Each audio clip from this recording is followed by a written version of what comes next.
రైతు సోదరులందరికీ నా ప్రార్థన, దయచేసి చేతులు జోడించి మా భారత రాష్ట్ర సమితి తరపున పెద్దలు కేసీఆర్ గారి తరపున మీకు మా ప్రార్థన, దయచేసి ఆత్మహత్యలు వద్దు, గుండె ధైర్యం కోల్పోవద్దు, ధైర్యంగా ఉండండి.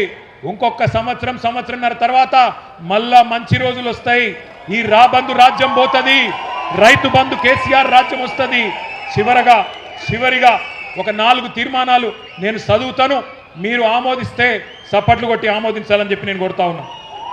తీర్మానాలు నేను చదువుతా ఉన్నా, దయచేసి ఆమోదించే పక్షంలో చప్పట్లతో మీరు ఆమోదించాలని కోరుతా ఉన్నా.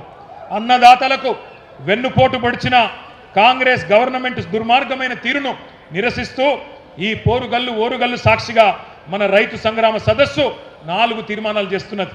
మొదటిది, రాష్ట్రంలో కాంగ్రెస్ రాబందు పాలన వల్ల ఈ 2.5 ఏళ్లలో బలైన 1000 మందికి పైగా రైతన్నల ఆత్మకు శాంతి చేకూరాలని ఈ సభ తీవ్ర సంతాపం తెలియజేస్తూ రోడ్డున పడ్డ వారి కుటుంబాలను ఒక్కొక్క కుటుంబానికి 10 లక్షల రూపాయల చొప్పున నష్టపరిహారం ఇచ్చి ఆదుకోవాలని తీర్మానం చేస్తున్నది.